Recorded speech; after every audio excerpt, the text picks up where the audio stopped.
State confirms its first case of the coronavirus, how the state officials are trying to contain it. And carbon monoxide poisonings increase in the winter months, how you can protect you and your loved ones from this odorless killer.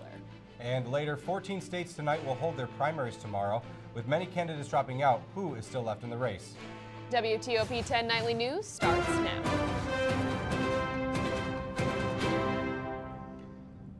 Good evening and welcome to WTOP 10 Nightly News. I'm Dan Corlett. And I'm Lexi Bruning. New York State's Department of Health has confirmed the state's first positive case of the coronavirus. The unidentified infected person is a 39-year-old female healthcare worker. She had been working overseas in Iran when she contracted the virus, and it is believed that she was not contagious while traveling back to the U.S. According to officials, the woman is now quarantined inside her apartment in Manhattan. Governor Andrew Cuomo and New York City Mayor Bill de Blasio say that New Yorkers need to remain calm. De Blasio says, quote, "This is not something you get from casual contact. This is something you get from prolonged exposure," end quote. Lawmakers are reviewing Cuomo's $40 million emergency plan, and an additional 1,200 hospital beds are on standby in the city. The state is taking extra precautions to ensure the public safety. We're going to be instituting new cleaning protocols in our schools, on public transportation, etc., where they will use a disinfectant. Many will use bleach, which is a good protocol in the flu season anyway. So if people it smells like bleach when you get on a bus or when a child goes to school. It's not bad cologne or perfume, it is bleach. SUNY Oswego has officially canceled all spring break study abroad programs to Italy, Ireland, France, and Japan due to the growing concerns of the coronavirus. The school says there will be an attempt to reschedule these study abroad programs for a later date. However, nothing has been confirmed at this time. The president's office released a statement saying, quote, "We recommend that those in level 3 countries, currently Italy and South Korea, return home at this time. For all students abroad, we have encouraged them to contact us to discuss options for returning home." Last week, the ice in the Marano Campus Center ice arena melted, leaving just a cement slab. The rink maintenance team worked throughout the weekend trying to build the ice back up. The ice arena is now up and running just in time for the men's and women's ice hockey semifinals that will be held tomorrow. The games were originally scheduled for this past Saturday, however, they were postponed after the compressors used to help freeze the ice broke. The Administrative Services Committee of Oswego will meet tonight to vote on a proposal to repave more of the city's roadways. Mayor Billy Barlow's plan has a proposed budget of $761,000 and will add to more than the $3 million in paving done to the city since 2016. The proposed areas of the most recent project will include both sides of the river, Utica Street, and the Fort Ontario areas. Work is expected to start as soon as the weather permits. Cold weather temperatures often have homeowners cranking up the heat, but that, among other things, can potentially lead to a buildup of carbon monoxide in your home. Our Michaela Green shares how best to protect yourself and your home this winter. Ovens, furnaces, hot water heaters, and stoves. These natural gas and propane burning appliances all produce carbon monoxide, an odorless and colorless gas. So how can you make sure that your home is safe? Deputy Fire Chief Paul Canzone says that there are a number of things that can lead up to a carbon monoxide buildup in households, from leaking appliances to blocked chimneys. So typically in the wintertime, we have an increase of carbon monoxide calls. So, whether it be someone feeling ill in their house or someone's carbon monoxide alarm going off. The firefighters use special meters to test how much carbon monoxide is in a house. And after a quick discussion with the homeowners and a walk around the home, they can usually identify the source of the carbon monoxide and turn it off. Let's say you don't turn your furnace on for the whole summer, right? Animals build nests in the chimneys, and we have those calls all the time where chimneys are blocked, and so the fumes can't get out. And with the increase in carbon monoxide incidents in the winter, it is very important to recognize the symptoms and how they can affect you and your pets. They mimic like flu-like symptoms, so nausea, vomiting, diarrhea, just feeling tired, like malaise. So typically, people will feel like they're just tired and weak. According to Deputy Fire Chief Paul Canzone, not only is it important to have a carbon monoxide detector on each floor of your home, but also near each carbon monoxide source. they start to act up, you should just replace them. If the carbon monoxide detector in your home goes off, you should grab a phone, go outside to fresh air, and call 911 immediately. Michaela Green, WTOP 10. If you are looking for an easy way to know when to check your carbon monoxide detectors, just remember when you change your clocks, change your batteries. Now, let's take a quick look at the weather with Storm Team 10 meteorologist Michael Brown. Mike, what do you have for us? Yeah, guys, so we are seeing some scattered showers throughout most of the area right now. These light showers that we've been dealing with here in Oswego for the past few hours are slowly making their way to the east. We are seeing some more showers off to the west, which we will likely see overnight tonight. But the main story I want to get into is the parade of storms we're seeing across the country right now. So we have a bunch of low pressures throughout the majority of the country, so they are going to slowly make their way east over the next couple days. They'll affect us with rain and snow. How heavy will this snow be? How much rain will we be seeing over the next few days? I'll have that timed out for you right after this break.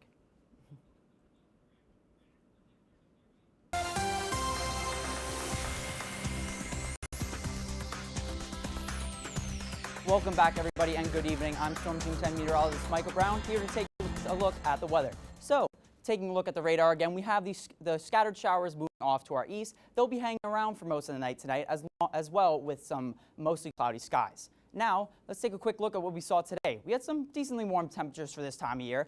Average high upper 30s and low in the lower 20s, but our highs today were actually about 10 to 11 degrees above that. But we were nowhere near our records of 69 and negative 15. But now, taking a more regional look at our high temperatures, we saw here the Oswego temperature of 49. Areas off to the north and east saw temperatures stuck in the 40s, but areas to the south got into the low to mid 50s. But now, let's take a look at the futurecast. I'm going to time out those storms I was talking about just before. So, looking at tonight, the radar image looks pretty good for what we were looking at the live feed before. So, giving me some confidence in this output. So, if we go into the overnight tonight, into the morning, we see mainly just cloudy skies with some scattered showers in the region, but it will mainly just be mostly cloudy with temperatures in the mid to upper 30s. But as we head into tomorrow, the big story of the day is this heavy rain that makes its way into the area for the afternoon. We have temperatures in the mid 40s, 45 here in Oswego, 47 in Fairhaven. So if you're out and about, going out for lunch, maybe walking to class, this will be the big picture. It will be rainy. The roads might be slick. So please take that into account. Maybe bring an umbrella going out to work in the morning. So as we go into the evening, the showers become more scattered in nature. Temperatures remain in the low to mid 40s as the rain moves off to the north and east. As we go into the overnight Wednesday, we have more scattered clouds around, but the difference is the temperatures drop to near freezing, and we may see some scattered snow showers for the region. This is something to keep in mind. With that rain that moves through and with these temperatures crashing to near freezing, we may expect some icy spots on sidewalks and roadways, so please keep that into account as you head out on Wednesday morning. But as we go throughout the day in the afternoon, we see we have mainly scattered rain and snow showers as temperatures recover into the upper 30s to the lower 40s for areas south of us. And as we go into the Wednesday night frame, we have some more scattered snow showers move in as the temperatures begin to drop. But with that rain I was talking about before, it's a pretty sizable area of around ½ an inch of rain. So this will be quite a soaker. Like with the rain that we saw today was mainly just scattered showers, but we will see a more organized shield of rain move in for the Thursday afternoon time frame. So let's take a quick look at Oswego. We'll recap what I was just talking about. So overnight tonight, we have the showers in the area, mainly to the east, but we will likely see some mostly cloudy skies with temperatures in the mid-30s and winds out of the south and east.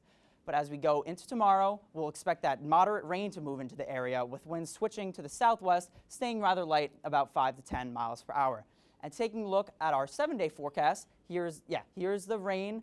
Mid-40s for the area, and going into Wednesday, we will see those scattered snow showers. We do see some relief on Thursday with some mostly sunny skies with temperatures in the upper 30s, but as we move into Friday, we see a storm system move off to our south and east, and will likely bring Oswego a chance of a wintry mix.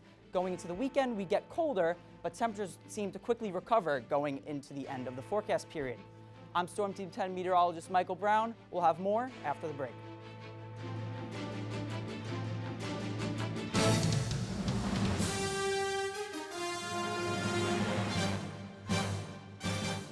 Welcome back to WTP Nightly News. We return now to the coronavirus spreading through the nation. As the coronavirus does spread through our nation, safety procedures are being put into place to combat the virus's spread. So far, the national death toll sits at 6, while the number of national confirmed cases is around 101. Both Florida and Washington have issued states of emergency, with Washington being the state being the location of all 6 deaths. So far, 10 states have confirmed cases. Surgeon General Jerome Adams said today that caution is appropriate, preparedness is appropriate, panic is not. And as we now look globally at the statistics, over 3,000 cases led to death, 80+ thousand cases worldwide. Total 45,000 plus of those have led to recovery, and 133 cases in North America, 101 of those being in the United States. It has been less than a week since the Molson Coors tragic shooting occurred. People are overcome with grief remembering the 5 victims who lost their lives. Sunday night, there was a message that together, the Milwaukee community can bring peace. Ashley Sears reports. Amazing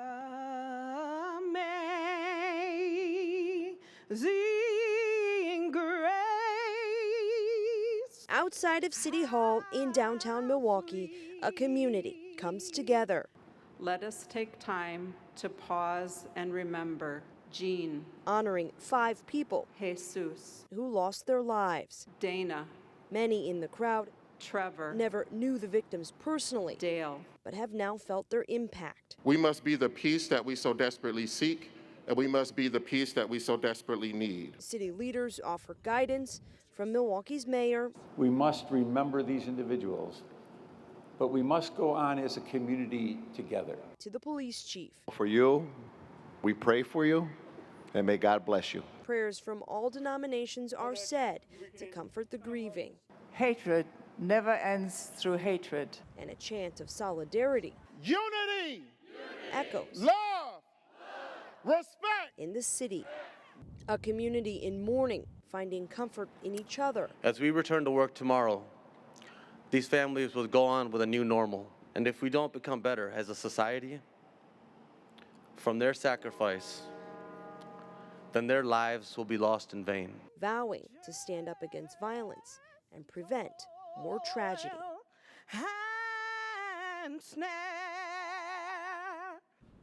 Company leaders emailed employees saying the office will be open Monday and workers have the option to return. There will be extra security on site as well as counselors. It is a sad thing that just keeps seeming to happen over and over, no matter the location in this country. And we try not to get political or opinionated on the show, but the question must be asked eventually, how much is too much? Yeah, and what can be done to stop this from keep happening? Exactly, and we do think about and send our prayers to the victims of this massacre. Super Tuesday is tomorrow, with 14 states and 1 territory will be holding primaries, making this the biggest day of the Democratic primary in the United States. 3 Democratic presidential candidates dropped out of the race, leaving only 5 candidates. As of this morning, Klobuchar, Buttigieg have officially endorsed Biden, and Warren has been endorsed by Political Action Committee Emily's List. We'll keep you updated on the results as they come in. Amazon has opened its first full-size checkout-free grocery store in Seattle. Customers just need an app to enter the store. Then it's all grab and go, literally. Rob Muniz reports. With the swipe of a phone, customers this morning walked into Amazon's new Amazon Go Grocery, a grocery store like any other with items like produce, meats, and beer. Except when you're done, you don't pay a cashier because there aren't any. You simply walk out. Convenience is going to be great. So it's fun we both work in tech, so it's kind of cool to see. This new location in Capitol Hill is the future of where the Seattle-based tech giant sees grocery stores moving. Its Amazon Go Grocery is 5 times larger than its Amazon Go stores, which focus on convenience and simple items. And with the disruptions it's bringing, traditional brick and mortars like Safeway and QFC are put on notice. This Amazon Go grocery store is here in Capitol Hill, where you have more of a residential population. It's a larger store, more focused on groceries to take home, quick and easy meals to make at home, that sort of thing. Amazon says the items are competitively priced and sourced locally. The way it works is customers will pick out their items individually priced, so there's no weighing involved, and walk out. Everything you buy is tracked by those sensors there on the ceiling and then charged to your Amazon account, but there is some disagreement. on how much data could be handed over to the company. It's going to learn the patterns of what you get, and I'm sure that will lead to some advertising and things like that, but I think it's convenient. Amazon would not disclose its expansion plans on these grocery stores this morning, but says it looks forward to seeing this concept take hold.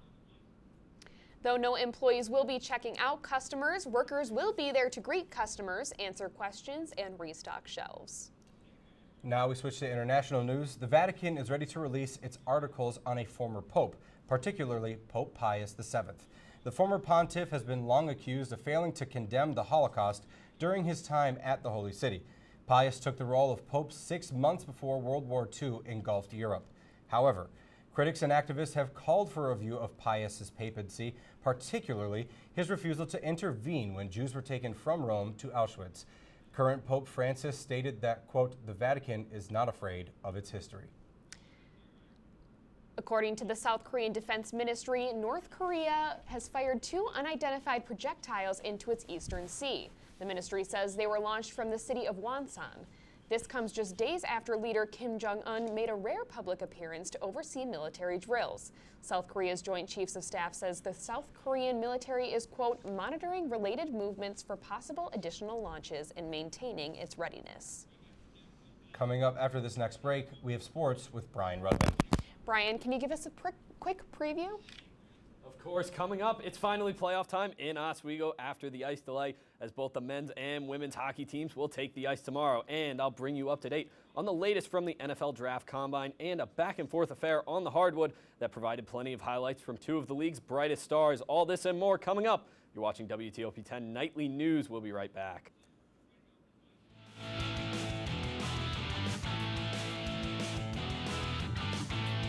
Welcome back to WTOP 10 Nightly News. I'm Brian Rudman with your Monday Night Sports Report.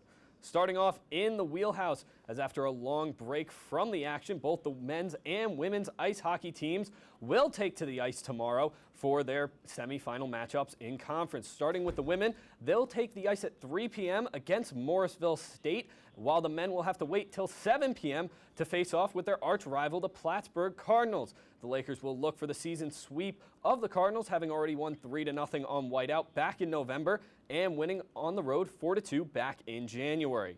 Now switching to the hardwood, as it was a tough ending to the 2019-2020 season for the Oswego State men's basketball team, as they fell to the Brockport Golden Eagles 82-67 in the SUNYAC semifinal on Friday night.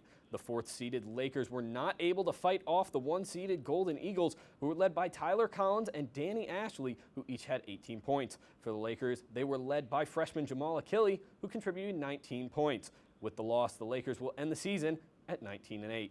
From Division III to the NBA, as for the second time this week, the Los Angeles Lakers and the New Orleans Pelicans faced off in a thriller. Once again, it was the vet getting the better of the rookie as LeBron James led his Lakers to the 122-114 victory over Zion Williamson and the Pelicans. James and Williamson battled all game long as James put up a triple-double with 34 points, 13 assists, and 12 boards, while Williamson put up a career-high 35 points in the loss. Now to the gridiron, as the NFL offseason is heating up thanks to the NFL Draft Combine that took place in Indianapolis this past weekend. The Lakers, players entering this year's draft were invited to Indy for on-field workouts, physicals, and interviews with teams. Some standouts from the weekend include Ohio State cornerback Jeff Okudah, who shined in the position drills, Clemson linebacker Isaiah Simmons, who ran a 4.39 40-yard dash, and Wisconsin running back Jonathan Taylor, who dazzled with his skill. Now let's head to the Big Apple to see how the Rangers fared as they battled against the Flyers for some big points in the Metropolitan. We'll start in the first period. 2-0 Flyers already. Grant to Raffle, hesitation backhand for the goal. It's 3-0 Flyers already. They weren't done yet. Jump to the second, just over a minute into the period. Once again, it's Grant on the 2-on-1. This time he wants to lead the handshake line.